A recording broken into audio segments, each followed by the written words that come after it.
Hello and welcome to the summer finale of The Scoop from the Saddleback College studios in beautiful Mission Viejo. I'm your host, Evan Anderson.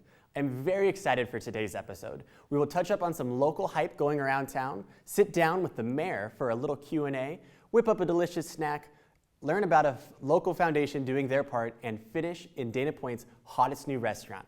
Now, let's get started. Have you noticed a spike in people outside with their faces stuck in their phone? Well, you're not the only one.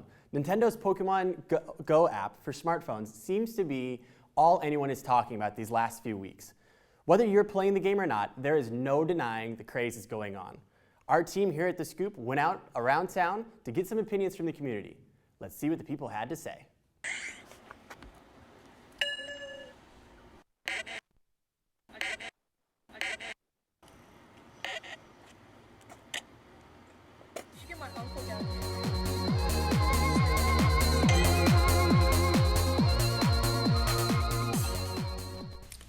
Watch out, Orange County.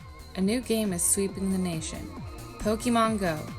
An interactive game designed to get players going. It has rapidly become the #1 game in America. Its unique map requires you to physically venture through the world in order to catch Pokemon. Every day, yes. Ever since it came out? Ever since it came out. All right, and then how has Pokemon Go affected your life? Definitely been getting a lot more exercise. I would definitely just be sitting at home right now doing nothing if it wasn't for Pokemon Go. I came over here to the store to grab a treat, and I figured I might as well just walk so I could hit these Pokestops.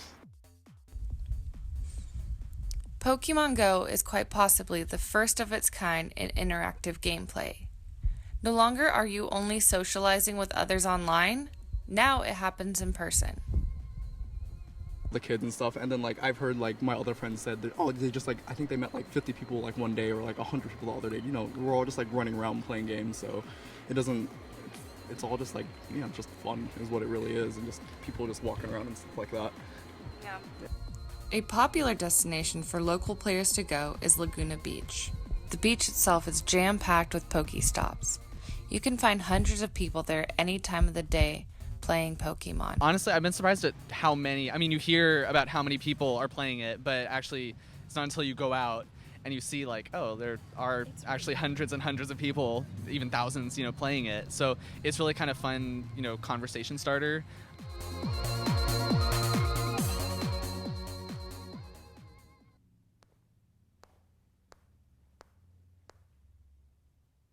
Come on. Yes, got one. Sorry, this game is so addicting. Next up, we're pleased and honored to have the mayor of Mission Viejo here in studio with us. Over to you, Andrea. Thank you, Evan. I'm Andrea Moore, sitting down with Mayor Frank Ury here of the city of Mission Viejo. Hi, Frank. How you doing? Not too bad. Happy to be here. Awesome. Thank you so much. So, can you give us a brief history of your background in politics and what brought you to be mayor of the city? Oh, wow. It kind of took several different paths. I'm actually an electrical engineer, Oh, so wow. that's my profession. And then towards the year 2000 or so, I started getting involved in a lot of the little leagues. And some folks said, would you serve on a commission for the city? So I did. And then I ended up serving on the Recreation Commission, had a lot of fun, and people said, why don't you think of running for city council?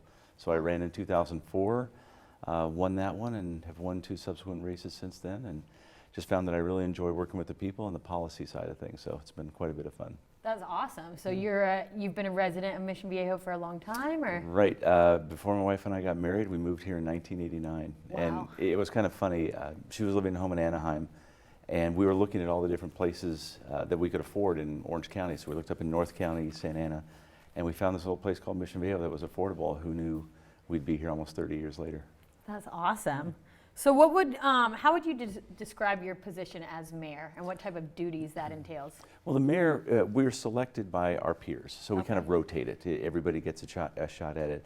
The mayor, it sounds really great, but really what you're responsible for is running the meetings, to Okay. making sure those go effectively and smoothly. And then if there's any position papers or op-ed pieces going to the paper, you kind of put those things together. And then, you try to be front and center for a lot of events. So we have, Mission Viejo is famous for its support of veterans. So we have a Memorial Day ceremony, you have a Veterans Day ceremony, And so a lot of the ceremonial things, you're kind of the one that gets up there and either moderates the events or accepts awards on behalf of the city and things like that. So it's, to a large extent, it's ceremonial, but it does carry a little bit of extra responsibility, and it makes it fun. But I'll tell you this, when you see how hard the mayors that do it, that are elected directly, they're mayors for 4 years, that's a lot of work. I really like rotating it. First off, it gives everybody else a chance to be the mayor. Okay. But after 1 year of being the mayor, it's pretty exhausting. So I see. it takes a lot of effort. So is to do. Mission Viejo the only city that does it that way? No, most of the cities actually rotate their mayors. You have the mayors of Anaheim, Orange, and Santa Ana, and there might be 1 or 2 more that are directly elected as mayor. In Mission Viejo, everybody elects the city council, and then among the city council, we just decide who's going to be mayor this year and next year. So it's kind of a rotating thing. That's pretty cool. Yeah, it works out well. It gives everybody a shot for the center share, and gives everybody a different set of exposure. So, and usually what happens is somebody will be on the council for a few years before they make the mayor to kind of see how you go about doing the mayor's duties. This is actually my 3rd time as mayor, so. Oh, exciting. I've been doing it a couple times, so yeah. So what would be your favorite part of it? Of being the mayor? Yes. A lot of it, sometimes in certain areas you get to drive policy decisions, and that makes things a bit more fun. You also, because you're kind of front and center as the mayor, you get to go to a lot more events and meet a lot more people. So meeting the people and then working, candidly, working with your colleagues to come up with different ideas. And candidly, we've got a fantastic council right now. It's probably one of the best that I've worked with. And just taking everybody's individual pieces of energy and bringing it together from a consensus standpoint to move different things forward. And as one example, we're constantly rated the safest city in California for cities our size. And it makes it's almost like a team level of excitement. And the part of being mayor is you kind of get everybody together and work on being on the same page. That's so awesome. So you must be pretty prideful of all that. Oh, I don't use, not prideful. Not prideful. No. It's anybody who's in politics has an ego. So let's put that one there. That definitely happens. You got to have an ego. But no, it's just fun watching the team work together. Awesome. That's a big deal for me is getting all the teamwork going on. So you were talking about different events and stuff like that. Are there any events going on right now or coming up for the city of Mission Viejo? We do. We have several that are going to be going on. We have a hometown Halloween that will be coming up, Halloween during the Halloween season. We do that. We have Santa's Visit that's going to happen the Christmas time where if you go to Mission Viejo City Hall area, we take that entire area and we bring the kids out and we have Santa comes and visits and does stuff like that. We're also going to have a Veterans Day ceremony. I think that's at the beginning part of November. So if you take a look at the events and activities in Mission Viejo, just about once or twice a month, there's something for everybody to get involved in. In fact, I think I just saw an email came by. We just put in some bocce ball courts a year ago, and they have exploded in their use. I think we're having a bocce ball tournament pretty soon. Bocce ball tournament. But anybody can go to the city's website and find out what the events are for that month. That's awesome. And you try and make it out to a lot of them? It's a balance. Now you hit a really good question. I'm sure you're busy. It's one of the reasons why I'm glad there's 5 council members, because there's so many things going on in the city. Everybody kind of takes turns. So there are some events that I will definitely go to. There are some events all of us go to. But when things get really busy, I'll give you an example. When we're doing Little League opening days, there's like 4 Little League opening days, some softball opening days, and we just say, okay, Wendy, you're going here, Ed, you're going here, and we kind of have each other's back. Oh, that's cool. So you just distribute everyone equally along. Exactly. Awesome. Yeah. Well, we are actually running out of time today. I'm sorry, but thank you so much for coming in. We really appreciate it. And check out the Mission Viejo website, guys. Over to you, Evan. Thank you, Frank and Andrea. I hope you all learned a little more about this wonderful city. I know I did. If you'd like to learn more about Frank, other city council members, and events in Mission Viejo, then visit the website cityofmissionviejo.org. Now, we need to take a quick break. When we come back, we will be in studio with an experienced cook to make a tasty snack. Hopefully they share. We'll be right back.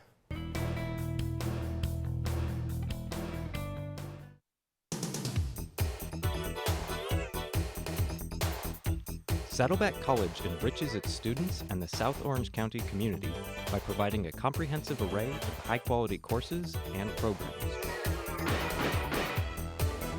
We foster student learning and success in the attainment of academic degrees and career technical certificates, transfer to 4-year institutions, and improvement of basic skills.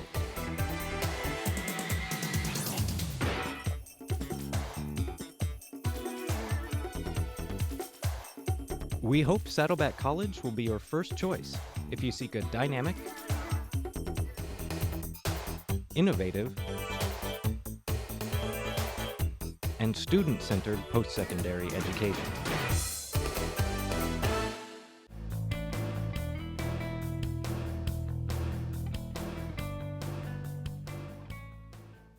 Welcome back, everyone. Now I know what you're thinking. That boy really needs to get some meat on his bones. Well, we're in luck. Just so happens we're joined today by Chef Randy Gubala. She's over in the studio with Andrea Moore right now. Over to you, Andrea. Thank you, Evan. I'm here with Chef Randy Gubala out of Atlanta, Georgia, who was a 14-year demonstration cook. Hi, Randy. Thanks for joining us. Hi. Thank you for having me here today. So what are we going to be cooking and teaching everybody at home? We are going to make pesto, and I'm going to show you students an economical, easy way to make it. And it's wonderful because pesto is good with everything. It's good for breakfast, for lunch, for dinner. Awesome. Appetizers. So where do we start? Well, what's the first pesto ingredient? the first thing I do is I take 2 cloves of garlic and I put them down the feed tube. And I just run the machine Okay. and let them chop. Okay. Then I add 2 cups of cleaned basil, and I use basil from a plant like that. So you just go and rip this tree out of the ground and we're all good? And wash the leaves very carefully. And do 2 cups of basil. And then you add a cup of Parmesan cheese. Now this recipe is a little different from the original in that an original recipe would have pine nuts and less Parmesan. So these right here. Exactly. Pine nuts. But we're not using these today? No. Pine nuts are expensive, They're right? very expensive, and I actually find that it freezes better without the pine nuts.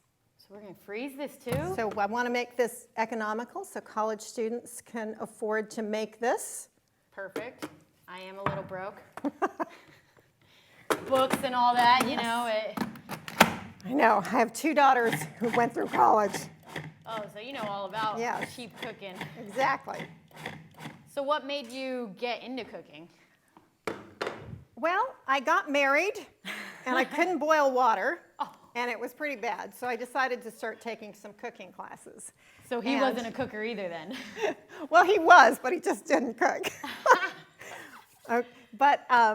Okay, so now I'm going to add the oil. Okay. So what you do, as you're putting the stuff in the Cuisinart, first thing you're going to do is you're going to put the 2 cloves of garlic, and then you're going to add the basil, pulse it, add the Parmesan cheese, and then turn the machine on. Just going to do this. So just slowly adding it in Yes. as the machine's going? Yes. Until it's just all done? Mm-hmm. Okay, look at that color. It's getting a lot lighter. Mm-hmm. Is that because of the oil making it lighter and the cheese? Well, it's incorporating everything. It's kind of like a slow, steady stream is a way of making a mayonnaise. So it's just incorporating all the ingredients. Okay. Oh, you can already smell it. Too bad all these cameras don't have any smell on them because I know people at home would love this. So I'm just checking it for color. Oh yeah, that's beautiful. Consistency. Very beautiful. Oh, It's got a beautiful green color. Oh, that smell. And then I'm just Smells going to... amazing. And so if, looks like it's done. say I didn't want to use spinach, could I use, like, I'm an arugula junkie. I like that Yes. peppery green. Could I do an arugula Arugula pesto? actually makes fantastic pesto. Oh, good to But when know. you make arugula, I would go ahead and use nuts. And one thing I wanted to tell you is you don't always have to use pine nuts. You can use walnuts. I have a lot of friends who make, in fact, one of my good friends who's an Italian chef, she always makes her pesto with walnuts, and then her trick is she puts in a squeeze of lemon juice. Oh. And so that's kind of fun, In too. the classic Italian way, so she knows what she's talking Well, the about. classic Italian way is actually not doing it Oh, that it's way. not with lemon. No. Okay, so it's just The her classic Italian Italian twist. way would be for you to get the motor and pestle and put a little salt in here, and then a clove of garlic, and then you would mash it, and as you're mashing it, then you would take your basil leaves and start pounding them. Then you would add some pine nuts, and then some olive oil, and the last thing you would add would be the cheese. So that would Okay. be the last thing that you would do. So if you want to And you get just- traditional, you get Exactly. one of these babies. And there's still some chefs out there today who love to do it like this. I think it kind of, they can beat something out. It makes them feel good. But that's Take out the stress, traditional. leave it all in the Exactly. pesto. Exactly. There we go. And hey, us students studying Yes. and have a lot of pressure, I might need one of these babies.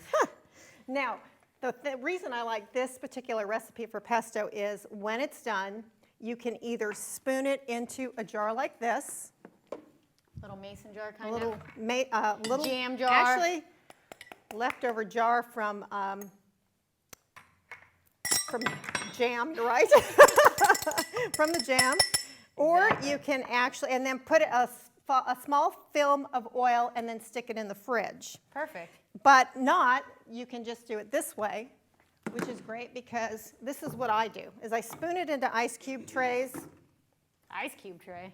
You spoon it For into what? an ice cube You're going tray. to freeze your pesto. Yes, you freeze your pesto and it's fantastic. You can freeze the pesto to use it for any other time? Yes. So what you're going to do is you're going to just What? spoon it into your ice cube tray. Oh, look at that green color. And you don't need to put a cover of olive oil. Like if you were storing it in the refrigerator in the jar, you would put a little bit of olive oil to protect it from turning brown. For quick use? For quick use, I would Okay. say 3 to 4 days. So if I'm going to be doing something with my pesto, let's say adding it to pasta salad or something like that. Okay, so this is what I do. And I would just fill them up all the way is fine? fill them up all the way because it's easier to pop out. Okay. So, and then when you do that, it comes out looking like this, frozen, and it literally just takes about 5 to 10 minutes to defrost. Frozen cube. So if you know you're going to use it that morning or whatever, just pop it out in the morning. About 5 or 10 minutes later, you have pesto. Perfect. But a great thing to do with pesto is to put it on brie. Oh, It's fabulous on brie. Or some I'm a goat cheese person, so I could goat cheese it up. You could goat cheese it. Perfect. You could do it with fresh mozzarella. What I do with this is sometimes I put it in the oven and melt it. You could put the brie right on it. Little brie pesto bake. If you've got company, you found out you got company, always keep like a baguette in your house, have pesto in your freezer, have brie in the drawer or some kind of cheese. And if somebody drops by, you can throw together an appetizer real quick. This is Perfect. another thing I do with pesto is I add pesto to my pasta salad with grilled chicken. Awesome. And you can also do that when you're, oh, that looks so good. instead of mayonnaise, you can always use pesto. Yeah, I hate mayo. A nice smear of pesto on a On your sandwich. sandwich. Turkey, Exactly. chicken, veggie. So just spoon Goes it good in. with everything. Any kind of pasta salad, instead of using mayonnaise, there's no mayonnaise in here, I just use pesto. Oh. And it's really A lot healthy. healthier, yeah. It's a lot healthier. It's just vegetables, any kind of pasta that you want, any shape you want. I like these big curlicues. Yeah, no, it makes the presentation really nice. Awesome. So we're finishing up here, but I really want to thank you, Randy, for coming and joining us because this is amazing. I hope you all learned a little something different. We're going to eat now, so sorry. Hopefully Evan might be able to come over and join us in a little bit. Maybe he won't, Here, but I'm going to eat. Try some of that. I'm going to get some of this, take a bite. Back to you, Evan. Wow, that really does look delicious. Unfortunately, we have to take another quick break because let's get real, I need to go get some of that pesto. I'm Evan Anderson with The Scoop. We'll be right back.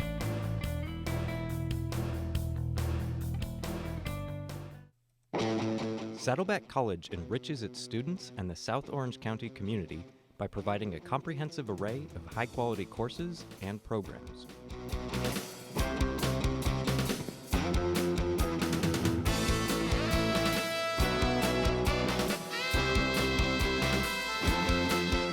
We foster student learning and success in the attainment of academic degrees and career technical certificates, transfer to four-year institutions, and improvement of basic skills. We dedicate ourselves to excellence in academics, student support, and community service. We hope Saddleback College will be your first choice.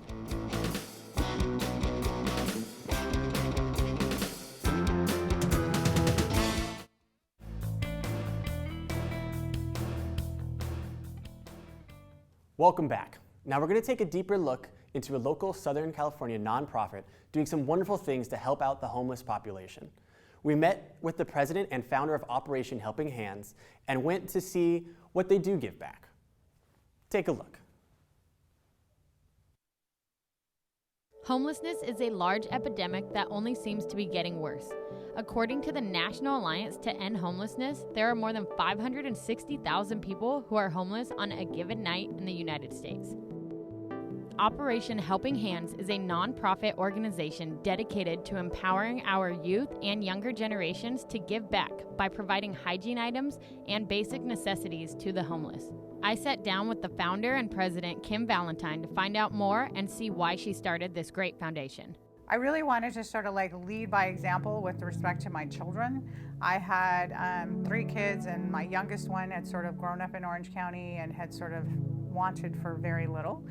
And I wanted him to be exposed to more, and I wanted him to realize that not everyone had the same privileges that he had. She was not expecting what happened next. He just looked up at me and said, "So we're gonna go find more people, right?" At that moment, she knew this was something she had to continue, and Operation Helping Hands was born. They went from 50 brown paper bags to 1,000 backpacks for each assembly event. During these events, volunteers show up to fill backpacks with useful items, then they go out to cities throughout Southern California to distribute the backpacks to the homeless. The kind of sad thing is that every single time we do it, even though we do have 1,000 backpacks, we always feel like we need more. We rarely ever feel like we run out of backpacks before we run out of homeless people. Kim and the many volunteers are truly doing something special here in Southern California. I actually feel sad that I can't do more.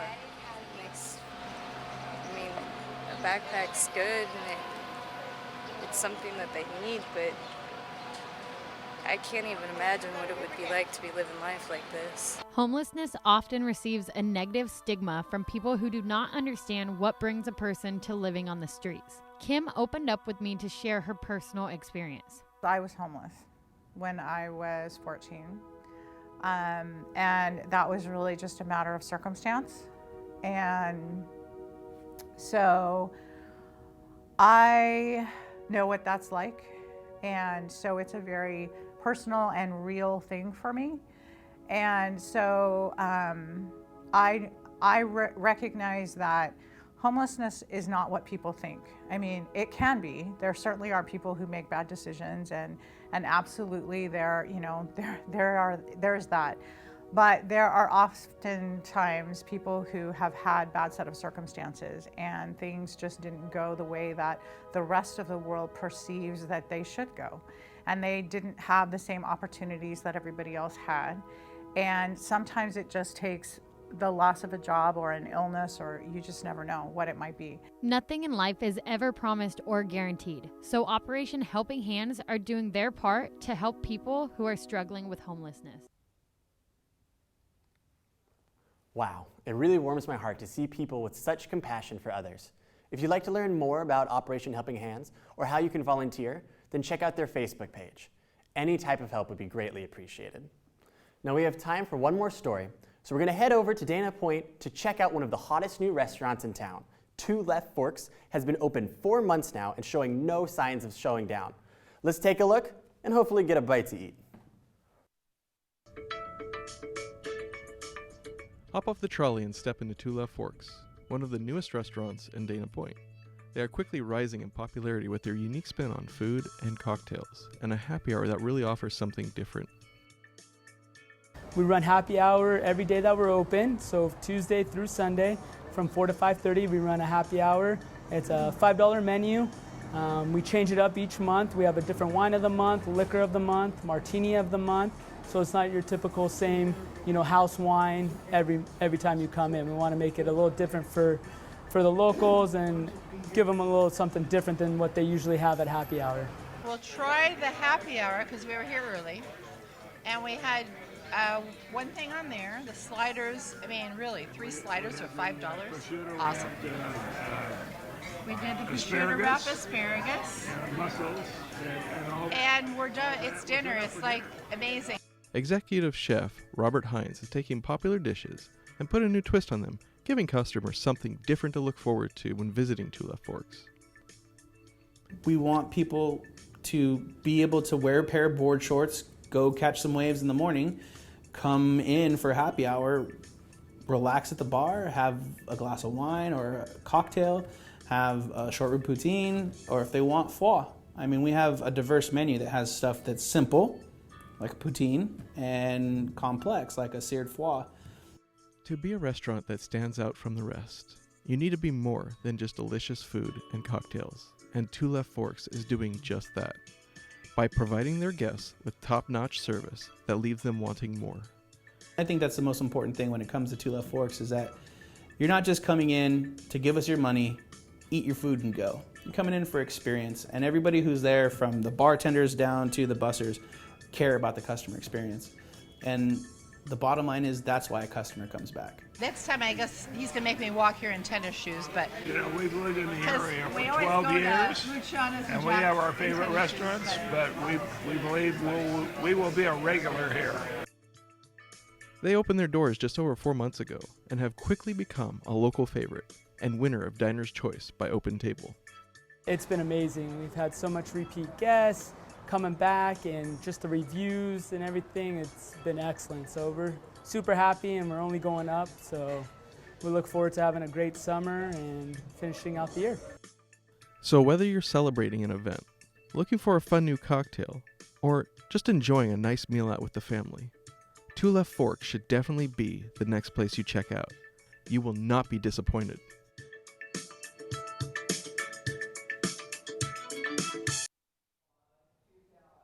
I can't wait to head over to Two Left Forks for some delicious food and cocktails. If you want to learn more about location, hours, or the menu, then go to their website, twoleftforks.com.